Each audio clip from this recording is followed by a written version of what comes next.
Hello friend, reasoning comfort में आपका स्वागत है। जो लोग अब तक सब्सक्राइब नहीं किए हो जल्द से जल्द सब्सक्राइब कर दीजिए, जिससे हमारे आने वाले सभी क्लास की जानकारी आपको मिलती रहे। आज हम लोग डिस्कस करने जा रहे हैं blood relation basic to advance. That means आपके ग्रुप डी के लेवल में जो एग्जाम होते हैं उस लेवल के क्वेश्चन से लेके हम लोग पीओ के मेंस लेवल तक डिस्कस करेंगे। और उससे पहले हम लोग डिस्कस करेंगे ब्लड रिलेशन के कॉन्सेप्ट, क्योंकि अगर आपका कॉन्सेप्ट क्लियर है तो आप ग्रुप डी के भी क्वेश्चन बना सकते हो और मेंस के पीओ के भी। तो चलो पहले समझते हैं इसके कॉन्सेप्ट को। ब्लड रिलेशन में तीन टाइप के क्वेश्चन पूछे जाते हैं। पहला टाइप आपको है पजल फॉर्म, जिसे हम लोग कहते हैं पहेली रूप में।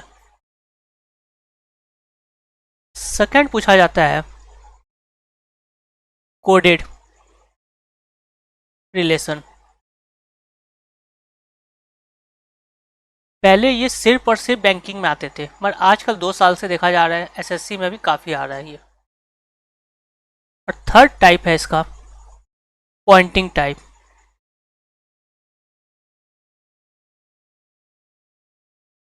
मतलब किसी व्यक्ति की ओर इशारा करते हुए एक व्यक्ति कहता है, इस टाइप के जो क्वेश्चन मिलते हैं उसे हम लोग कहते हैं पॉइंटिंग टाइप।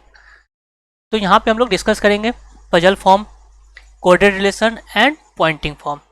उससे पहले हम लोग ब्लड रिलेशन के कुछ कॉन्सेप्ट को समझते हैं, तब आगे जाके हम लोग इन तीनों को पढ़ेंगे।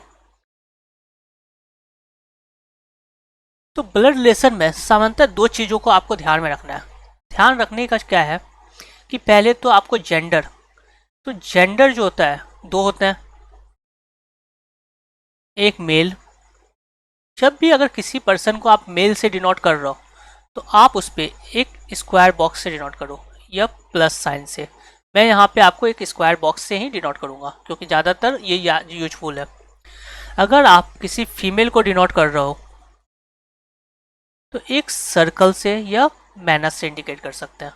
यहाँ पे हम लोग सर्कल से मैं इंडिकेट करेंगे।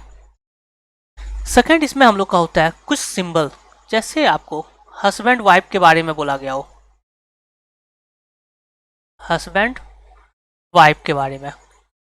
तो अगर हस्बैंड वाइफ के बारे में बोला जाए तो आप उसको डबल लाइन से दिखाओगे। जैसे मैं लिख दूँ ए डबल लाइन बी, मतलब इन दोनों में, ये दोनों क्या है, विवाहित युग। इसमें से एक हस्बैंड होगा तो एक वाइफ होगी।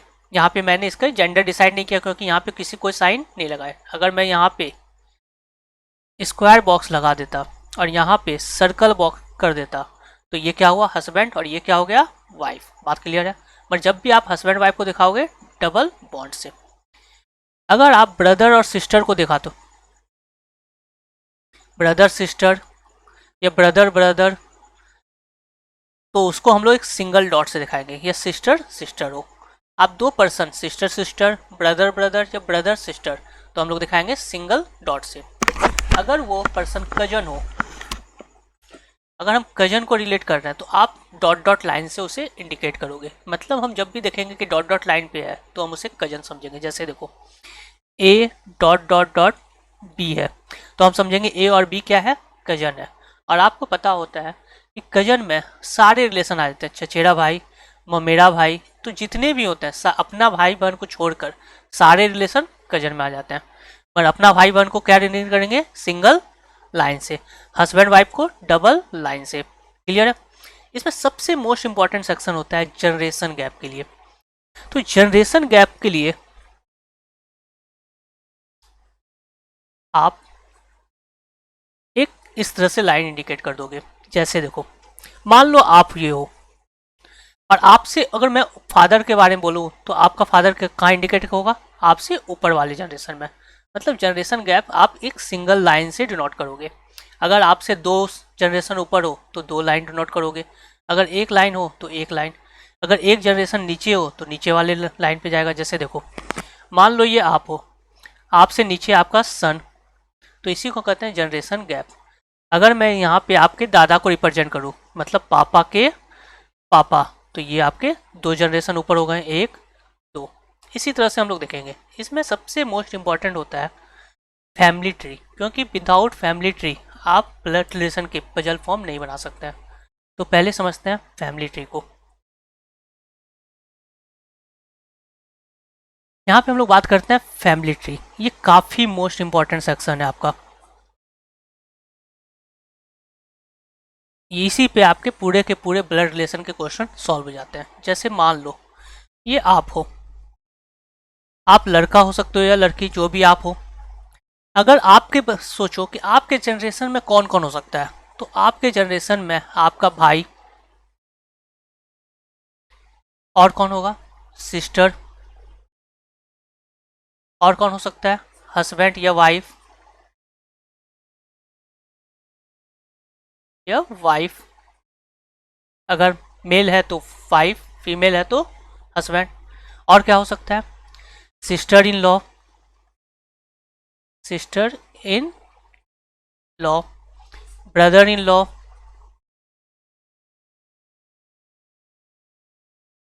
देखो, सिस्टर इन लॉ, अगर एक लड़की अपने सिस्टर इन लॉ बोल रही है मतलब अपने हस्बैंड की बहन को, और एक लड़का अगर सिस्टर इन लॉ बोल रहा है मतलब अपनी वाइफ की बहन को। क्लियर है? तो दोनों जगह पे sister in law he use होता है।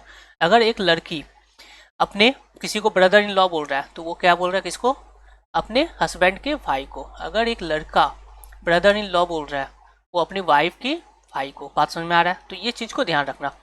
अब मुझे बताना, आपसे ऊपर वाले जनरेशन में कौन कौन होगा। तो आप बोलोगे सर फादर, और कौन हो सकता है सर, मदर, और अंकल। अंकल जो वर्ड है ये हम याद रखना, दो वर्ड में आते हैं। अगर पैटर्नल वर्ड है तो वो फादर से जुड़ा होगा, और मैटरनल होगा तो माँ से। तो आगे हम लोग ये चीज़ को डिस्कस कर रहे हैं, पैटर्नल और मैटरनल को। पहले हम लोग फैमिली ट्री को समझते हैं अच्छे से। और कौन होगा, आंट, और कौन हो सकता है, फादर इन लॉ,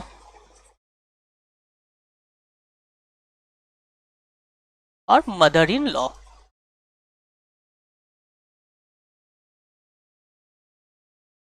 इससे ऊपर वाले जनरेशन पे कौन होगा, हम बोलेंगे ग्रैंड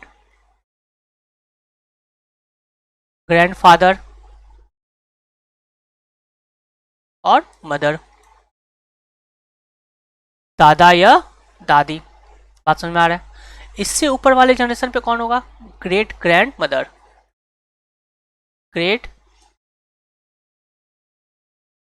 ग्रैंड फादर या मदर। एक बात बताओ, जैसे दादा दादी, उससे ऊपर क्या हम लोग बोलते हैं, परदादा परदादी। तो ये हम लोग का आता है ग्रेट ग्रैंड फादर या मदर। बात समझ में आ रहा है? इसी में हम लोग बोल सकते हैं great grand father in law, father in law, mother in law.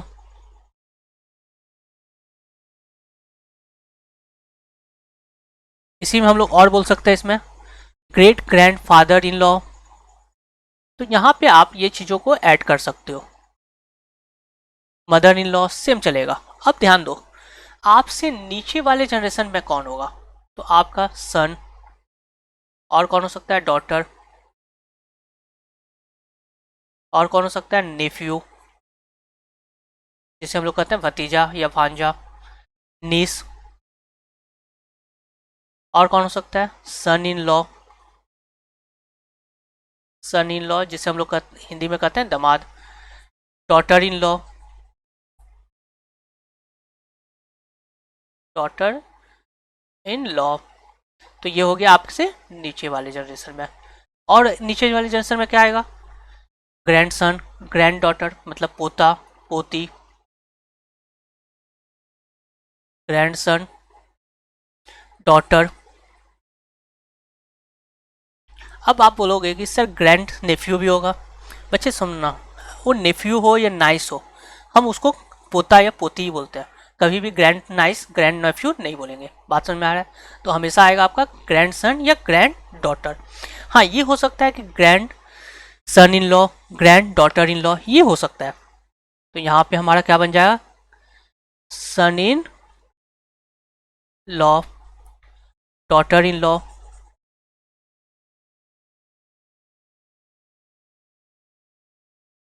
और क्या हो सकता है, तो आपसे इससे नीचे वाले होगा ग्रेट ग्रैंड सन या डॉटर। मतलब परपोता, परपोती, इसी को हम लोग कहते हैं ये। तो फैमिली ट्री बहुत इंपॉर्टेंट सेक्शन है आपके पूरे पजल के लिए। तो ये आपका कॉन्सेप्ट है। अब आगे हम लोग डिस्कस करते हैं कि फैमिली ट्री का यूज कैसे करते हैं। जैसे देखो, मैं आपको एक फैमिली बना रहा हूँ, उस फैमिली से पहले आपको समझना है कि फैमिली के रिलेशन को क्या करना है। मान लो ए एक लड़का है और बी, ए और बी की शादी हुई, इसका एक बच्चा है सी, जो लड़का है, क्योंकि मेल को मैंने क्या कहा था, मेल को इंडिकेट करेंगे एक सर्कल से और फीमेल को सर्कल, ठीक है। अब अगर मान लो एक बेटी भी है इसकी टी, तो यहाँ पे हम सर्कल से, मान लो एक और बेटा है इसका ई, तो ये हो गया एक परिवार। अब आपसे पूछा जाएगा यहाँ पे कुछ क्वेश्चन, और क्वेश्चन क्या रहेगा, जैसे लिखा रहेगा कि how is A related to C, A का सी से क्या संबंध है। इस तरह के क्वेश्चन आपसे पूछा जाता है। तो इसमें क्या होता है कि बच्चे काफ़ी ज़्यादा कंफ्यूज होते हैं कि हम किससे रिलेशन दें, ए से दें या सी से दें। यहाँ पे ध्यान होता है, तो समझने वाली बात ध्यान से समझना। देखो होता क्या है, काफ़ी आसानी वर्ड है। जिस वर्ड के साथ, जिस पर्सन के साथ टू, यहाँ पे आपको कभी कभी फ्रॉम वर्ड भी मिलेगा, कभी कभी आपको फ्रॉम वर्ड भी मिलेगा, टू या फ्रॉम वर्ड हो इंग्लिश वाले, तो समझना इस पर्सन से हमें इसका रिलेशन बताना है, सी से ए का। जैसे देखो सी से ए का, ऐसे भी नहीं समझना है। देखो एक बात बोला, जिस पर्सन से टू या फ्रॉम वर्ड हो, बस वो समझना कि जो सामने वाला पर्सन दिया है, यहाँ पर्सन कौन है, ए। मुझे बताओ सी जो है ए को बुलाएगा तो क्या बोल के बुलाएगा, सी जो है ए को बुलाएगा तो वो क्या बोलेगा, फादर। क्या बोलेगा वो, फादर। बात समझ में आ रहा है। हिंदी वाले बच्चे, से, जिससे से जुड़ा हो, जिससे से जुड़ा हो वो पर्सन ए को बुलाएगा तो क्या बोलेगा, ए को वो फादर। तो ये ध्यान रखना बच्चे कि जिस पर्सन से टू या फ्रॉम जुड़ा हो, या हिंदी में से, वो पर्सन जब भी बुलाएगा, सामने वाला जो पर्सन लिखा हुआ है वो क्या बोल बुलाएगा, कौन सा रिलेशन उससे बोलेगा। तो जो रिलेशन बन रहा है हम उस रिलेशन को बोलेंगे। जैसे देखो एक और क्वेश्चन, जैसे लिखा रहेगा how is D related related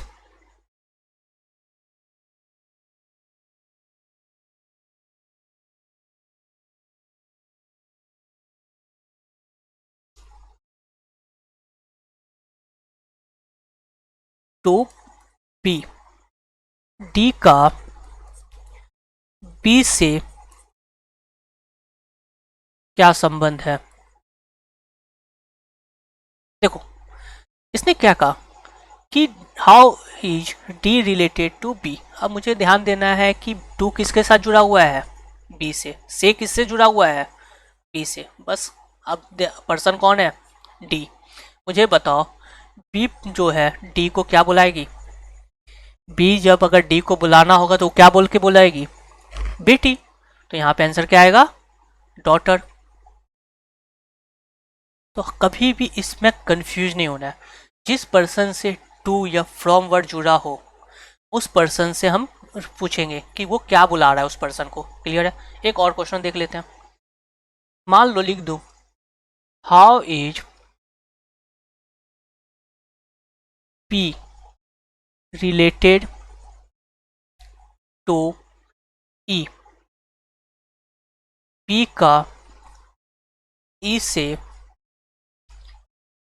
क्या संबंध है। ये मान लो क्वेश्चन लिखा हुआ रहेगा।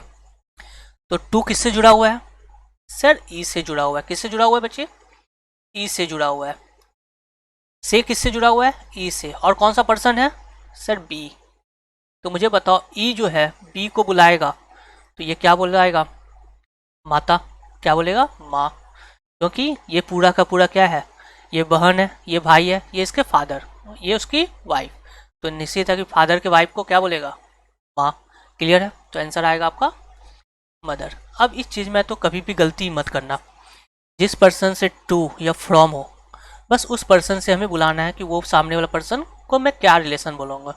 अब इसमें एक बात आती है, जब किसी पर्सन का शादी हो जाता है और जब दो परिवार मिलते हैं तो उस बीच में दोनों परिवार मिलने के कंडीशन में क्या क्या रिलेशन बनते हैं और किस में रिलेशन नहीं बनता है, पहले अब वो डिस्कस करते हैं। चलिए ये चीज़ समझ में आ गया। अब हम लोग डिस्कस करते हैं वो सेक्शन कि दो परिवार जब मिल के शादी होगा तो दोनों परिवार में किनके बीच क्या क्या रिलेशन होता है वो समझते हैं, क्योंकि ये क्वेश्चन काफ़ी आते हैं। जैसे देखो ए और बी, ये एक परिवार है, मैं आपको फर्स्ट परिवार का बना रहा हूँ। इसका एक बेटा सी, इसकी एक बेटी डी, सॉरी सर्कल से इंडिकेट करेंगे, और एक और बेटा ई। ठीक है, इसे थोड़ा ठीक कर दूं।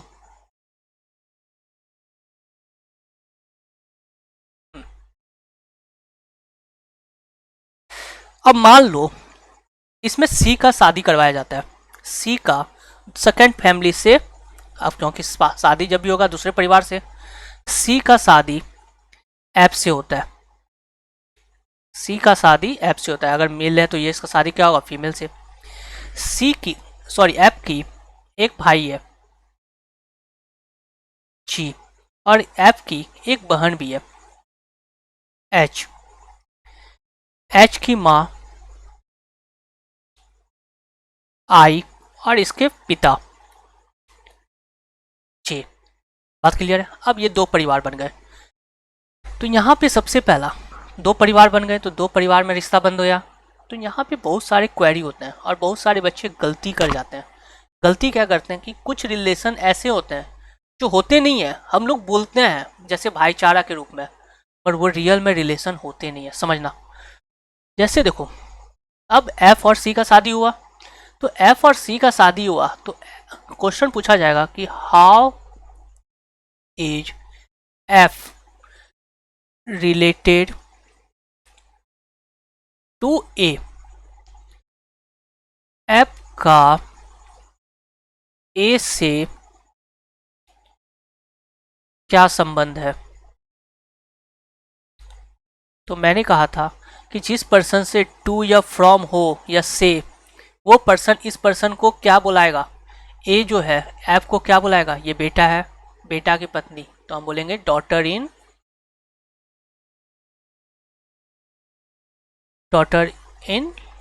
लॉ। बात समझ में आया, ये क्लियर हुआ। अब मैंने कहने का तात्पर्य ये चीज मैंने क्यों बनाया दो पर, तो आप ध्यान समझना इसको। देखो यहाँ पे क्वेश्चन में फिर लिख रहा हूं कि how is F related to D. F का डी से क्या संबंध है। तो एफ का डी से क्या संबंध है, तो डी इसको क्या बुलाएगा, क्योंकि टू किससे जुड़ा हुआ है, तो भाई की पत्नी, तो हम बोलेंगे भाभी। हम लोग यही बोलते हैं घर में, और भाभी को क्या बोला जाता है, सिस्टर इन लॉ। क्लियर है ये। अब देखो एक और क्वेश्चन मैं यहां लिख रहा हूं ऊपर में, कि अगर मैं लिख दूं कि how is G related to C. G का सी से क्या संबंध है। तो से किससे जुड़ा हुआ है, सी से। टू किससे जुड़ा हुआ है, सी से। तो सी जो है जी को क्या बुलाएगा, वाइफ है ये, वाइफ का भाई, तो क्या बुलाएगा, ब्रदर इन लॉ। जैसे हम लोग कहते हैं साला वर्ड, मगर यहाँ साला वर्ड ना यूज करके आप क्या बोलोगे, ब्रदर इन लॉ। बात समझ में आ रहा है। पर यहीं पे अब इस क्वेश्चन पे थोड़ा ध्यान देना, मैं आपको स्टिक साइन कर रहा हूँ। जैसे लिखा रहता है how is T related to G, T का जी से क्या संबंध है, ये क्वेश्चन लिखा हुआ है। तो टू किससे जुड़ा हुआ है, जी से किससे जुड़ा हुआ है, जी से, मतलब जी जो है डी को क्या बुलाएगा, तो ये क्या है इसकी बहन, बहन इसके क्या है, उसके जीजा, जीजा को हम लोग क्या बोलते हैं, ब्रदर इन लॉ। तो अब ये क्या है, ये तो फीमेल है, इसे क्या बोलेंगे, मुझे अब ध्यान समझना बच्चे। शादी जो हुआ है फर्स्ट परिवार और सेकंड परिवार का, सी का और ऐप का, सी और ऐप का, मतलब ऐप का जो रिलेशन होगा, ऐप का रिश्ता होगा ये फर्स्ट परिवार के सभी मेंबर से, सुनना ध्यान से, ऐप का जो रिश्ता होगा फर्स्ट परिवार के सभी से, सी का जो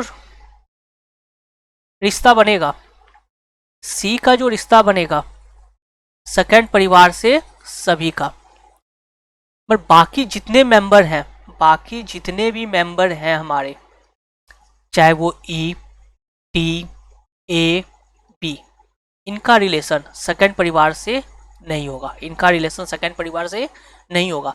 सिर्फ हम लोग बोल चाल में ये भाईचारा के रूप में यूज करते हैं। जैसे देखो मान लो ए जो है, और यहाँ पे सॉरी दोनों, ए जो है जी को जे को बुलाता है, तो ये क्या बोलेगा, हम लोग कहते हैं हिंदी में, हम लोग क्या कहते हैं कि ससुर, सॉरी क्या हिंदी में मुझे भी नहीं ध्यान में है, तो हिंदी क्या होगा इसका जो बोलता जाता है, समधी मिलाप, सॉरी हाँ समधी मिलाप, तो समधी बोला जाता है, और ये समधी नहीं होता है, ये ब्रदरहुड हो गया, मतलब भाईचारा के रूप में हो गया। जैसे आप लोग हम आपके कौन में देखते होगे वहाँ पे गले मिलते हैं ये चीज़, मगर वहाँ पे ऐसा नहीं होता है, उसे कोई रिलेशन नहीं है, सिर्फ हम लोग कहेंगे भाईचारा। अब जैसे देखो ये और ये बी और आई में, तो यहाँ पे क्या बोलेंगे समधीन, मगर यहाँ पे सिस्टर भाईचारा नहीं है, बहनचारा हो गया। बात समझ में आया, कोई रिश्ता नहीं है यहाँ पे, किसी चीज़ का कन्फर्मेशन नहीं है, तो आप आंसर क्या दोगे सी एंड डी। अगर पूछ देता क्वेश्चन एग्जाम में मैं कि how is B related to I, B का आई से क्या संबंध है, तो आपका आंसर होना चाहिए C and D, can't be determine. बात क्लियर हुआ। जैसे देखो ई का, मान लो मैं लेता हूं ई को, ई और एच, तो ये क्या है भाभी की बहन, तो ई क्या बोलेगा, उसे भी सिस्टर इन लॉ नहीं बचे, सिस्टर इन लॉ नहीं बोलेगा, वो उसको साली नहीं बोलेगा, उनके बीच में क्या रिलेशन बनेगा सी एंड डी। अलग बात है भगवान चाले जिन तो कुछ भी हो सकता है, मे बी वो वाइफ भी बन जाए कल के डेट पे, वो ऊपर वाले पे है, तो बात क्लियर है, यहाँ पे मगर कोई रिलेशन नहीं होगा, क्लियर है। तो ये बात को ध्यान रखना, एग्जामिनर इस पॉइंट में काफ़ी गलती करवाते हैं, तो इस बात पे ध्यान रखना। अब हम लोग आते हैं कि रिलेशन को कैसे ऐड करते हैं, तो चलिए देखते हैं रिलेशन ऐड करने का तरीका। जैसे मान लो मैं आपको एक स्टेटमेंट दे रहा हूँ, जैसे लिखा रहेगा ए इज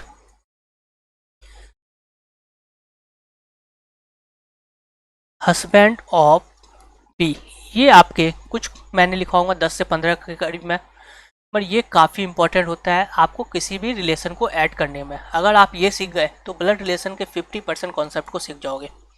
जैसे दिया रहेगा ए बी का पति है, ये मान लो स्टेटमेंट में लिखा रहेगा, तो हस्बैंड यहाँ पे कौन है ए, तो यहाँ जेंडर किसका पता चला, यहाँ पे जेंडर किसका पता चला, आप बोलोगे सर ए का, तो ए को हम क्या से डिनोट करेंगे सर्कल स्क्वायर बॉक्स से। पर मुझे बताओ जब ए का जेंडर पता चल गया तो क्या बी का नहीं पता चला, सिंपल सा बात है, ए अगर मेल है तो इसका वाइफ क्या होगी फीमेल होगी, यहाँ पे दो सेम को परमिशन नहीं है बच्चे, यहाँ पे नॉर्मल मेल और फीमेल, ठीक है। तो इसका डायग्राम बनेगा ये। जैसे मान लो सेकंड, सेकंड में दिया है ए इज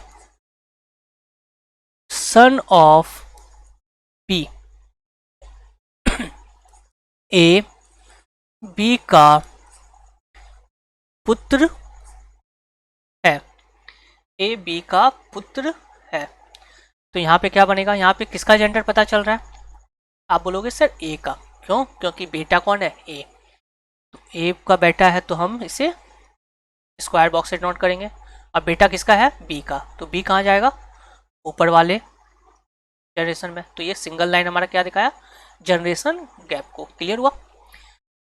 अगर मान लो थर्ड स्टेटमेंट लिखा रहा था A is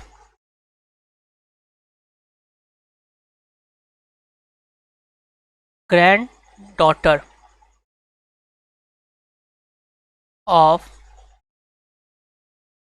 B, A B की पोती है। तो देखो बच्चे, पोती वर्ड यूज किया गया है यहाँ पे, पोती वर्ड यूज किया गया है। तो पोती वर्ड क्या है? बेटा की बेटी, बेटा की बेटी। तो यहाँ पे दो वर्ड भी यूज किया जाता है। अगर ये नहीं दिया है यहाँ पे पैटर्नल या मैटरनल, दो वर्ड आता है आपका, पैटर्नल और एक होता है मैटरनल। पैटर्नल का मतलब होता है पिता से, मतलब फादर के घर से। और मैटरनल का मतलब होता है मदर के परिवार से। ठीक है, ये फादर के परिवार से और ये मदर के परिवार में। कभी कभी एग्जामिनर क्या करता है, ये सेंटेंस को नहीं देता है तो वहाँ पे आपको हिंदी देखना पड़ेगा। जैसे मैं यहाँ पे ये चीज़ नहीं यूज किया, तो यहाँ ग्रैंड डॉटर है तो यहाँ पे आपको देखना पड़ेगा पोती। अगर यहाँ पे मैटरनल का जुड़ा रहता तो क्या बोलते हैं? नतनी। क्लियर है? तो ये चीज़ वर्ड चेंज हो जाता है। तो यहाँ पे क्या है? ए जो है किसका जेंडर पता है? ए का। तो हम ए को किससे दिखाएंगे? बी। और यहाँ पे ग्रैंड डॉटर है मतलब दो जनरेशन नीचे, तो बेटा की, ये आपका बन गया। क्लियर बात है? नेक्स्ट समझते हैं इसमें क्वेश्चन फोर्थ। जैसे दिया रहेगा कि A is paternal uncle of B. A जो है बी का चाचा है। ए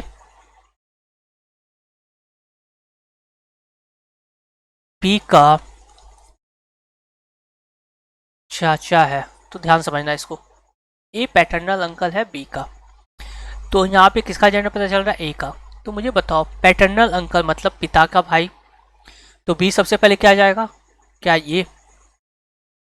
तो ये गलत है। ये डायग्राम क्या होगा आपका? गलत होगा। क्यों? क्योंकि बी सबसे पहले अपने फादर के पास जाएगा। देखो ध्यान समझना, होता क्या है, कोई भी पर्सन वो किससे जुड़ा हुआ होता है? अपने माता पिता से। तभी तो वो उसके बाद किसी और रिलेशन से जाएगा। क्योंकि एक बच्चा जब जन्म लेता है तो उसका सबसे पहला रिलेशन बनता है उसके माँ बाप से। फिर उसके बाद उसके पिता के रिश्ते से उसका रिलेशन बनता है और माँ के रिश्ते से। तो हमेशा याद रखना, बी सबसे पहले किसके पास जाएगा? अपने पिता के पास। तो ये एक इसको इंडिकेट कर गया फादर को, मगर यहाँ पे क्या बोला गया? अंकल के बारे में। तो बी सबसे पहले जाएगा अपने फादर के पास, और फादर का भाई। तो यहाँ पे कौन आएगा? ए, क्योंकि ए का जेंडर में पता है। क्लियर हुआ बात? यहाँ पे कौन आएगा? ए। अब बोलोगे सर ये बॉक्स खाली है। ठीक है, खाली है, हमें इसके फादर का नाम नहीं पता है तो कोई दिक्कत नहीं, हमें फादर का जब नाम पता चलेगा हम बता देंगे। क्लियर है? तो आपको डायग्राम वहाँ पे ब्लैंक छोड़ देना है। अगर कहीं क्वेश्चन में आपको वो नाम ना मेंशन हो तो आप डायग्राम क्या करोगे? वो ब्लैंक छोड़ दोगे, सिर्फ इंडिकेट कर दोगे फादर या मदर। जैसे देखो, मैं फिफ्थ लिख रहा हूँ, A is maternal uncle of B. अब यहाँ पे क्या आ गया? ए बी का मामा है। अब यहाँ पे मामा है मतलब माँ के रिश्ते से। तो ए का जनरेटर क्या है? मेल है। मगर मुझे ये बताओ, बी सबसे पहले किसके पास जाएगा? अब ये माँ के रिश्ते से बन रहा है तो पहले बी अपनी माँ के पास आएगा, और माँ का भाई।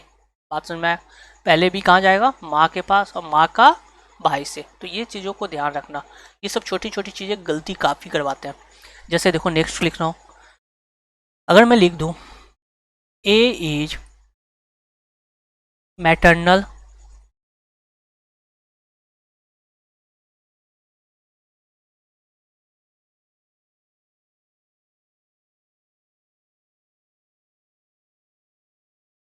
Maternal grandfather of B. A B का नाना है, ये दिया हुआ है। तो सिंपल सा बात है, ए का जेंडर क्या हमें है, मेल है, पर यहाँ पे किसका है, मैटरनल, माँ के रिश्ते से। तो यहाँ पे हम सबसे पहले बी क्या जाएगा, किसके पास, अपनी माँ के पास, और माँ का पिता। तो आप हमेशा डायग्राम इस तरह से आप बनाओगे, क्योंकि पजल में यही होता है कि मैं आपको जो जो लाइन लिखा रहा हूँ, पजल में इसी तरह से 9 लाइन 10 लाइन को मर्ज करता है, और मर्ज करने के बाद आपसे ये क्वेरी करता है कि कौन सा रिलेशन किसका होगा। तो ये मर्जिंग का डायग्राम बनाने का तरीका यही है। एक दो और देखते हैं हम लोग। जैसे आपको लिखा रहेगा ए इज नेफ्यू ऑफ पी, तो यहाँ पे लिख दूँ ए पी का भतीजा है। अब मेरी बात समझना बच्चे, नेफ्यू जो होता है आपका, आप भतीजा भी बोल सकते हो, मतलब भाई का बेटा या बहन का बेटा, दोनों वर्ड आता है नेफ्यू का मतलब, मगर यहाँ पे हिंदी चलता है, यहाँ पे आपको उसको हिंदी देखना ही पड़ेगा, भतीजा या भांजा, क्योंकि हम लोग जानते हैं भतीजा किसके लिए यूज होता है, भाई के बेटे के लिए, और भांजी किसके लिए यूज होगा, बहन की बेटे के लिए, सॉरी भांजा किसके लिए यूज होगा, ये। तो यहाँ पे भतीजा लिखा हुआ है, मतलब भाई का रिलेशन से जुड़ा हुआ है। तो हमें यहाँ पे जेंडर किसका पता है, हमें ए का पता है। तो मुझे बताओ पी से हम किसके पास जाएंगे, अपने भाई से, और भाई के बाद अपने भतीजा के पास। क्लियर हुआ। बी जो है सबसे पहले किसके पास जाएगा, भाई के पास, भाई से ए के पास, वो अपने भतीजा के पास। क्लियर है। कभी भी गलती से बी को नीचे ए नहीं लगा देना, तो ये बन जाएगा उसका बेटा, और ये डायग्राम गलत है। मैंने हर बार कहा हूँ, एक व्यक्ति एक बच्चे का रिलेशन सबसे पहले उसके माता पिता से बनता है, फिर उसके बाद उसका रिलेशन उसके सबसे जुड़ता है। क्लियर है। जैसे और देखते हैं एक दो क्वेश्चन। अगर मैं लिख दूं ए इज निस ऑफ पी, ए पी की भांजी है, यहाँ पे बहन के रिलेशन से दे रहा हूँ, यहाँ पे बहन के रिलेशन से, तो यहाँ पे क्या बनेगा हमारा, बी सबसे पहले किसके पास जाएगा, अपनी बहन के पास, और बहन की बेटी। बात समझ में आ रहा है। तो आपको डायग्राम हमेशा इस चीज़ को रखना है। तो ये सब चीज़ें आप बहुत अच्छे से ध्यान रखोगे, ये सब छोटी छोटी बातें काफ़ी गलती करवाती है। नेक्स्ट हम लोग देखेंगे इसमें क्वेश्चन, जो आपके कुछ क्वेश्चन आएंगे जो स्टेटमेंट लिखे रहेंगे। तो हम लोग पहले पजल के क्वेश्चन देखेंगे, यहाँ पे आपको एकदम 0 लेवल से मैं स्टार्ट करूँगा, उसके बाद मैं आपको धीरे धीरे मीडियम में और मेंस के लेवल, जो हार्ड लेवल होते हैं, जो एक एक पेज के पजल होते हैं, वो डिस्कस करूँगा। तो वो देखते हैं हम लोग नेक्स्ट सेक्शन में। फिर हम लोग देखेंगे कोडेड के, कोडेड में हम लोग उसके 2 टाइप बनते हैं। फिर फिलिंग द ब्लैंक्स, वो भी हम लोग देखेंगे इसी सेक्शन में। फिर हम लोग देखेंगे पॉइंटिंग में, पॉइंटिंग में हम लोग देखेंगे डायरेक्ट क्वेश्चन, डायरेक्ट पॉइंटिंग और इनडायरेक्ट पॉइंटिंग। तो ये भी क्वेश्चन हम लोग डिस्कस करेंगे। फिर उसके बाद मिसलेनियस क्वेश्चन को डिस्कस करेंगे, जो आपके सभी प्रीवियस ईयर के क्वेश्चन हो। तो चलिए नेक्स्ट क्लास में हम लोग देखते हैं आगे के सेक्शन।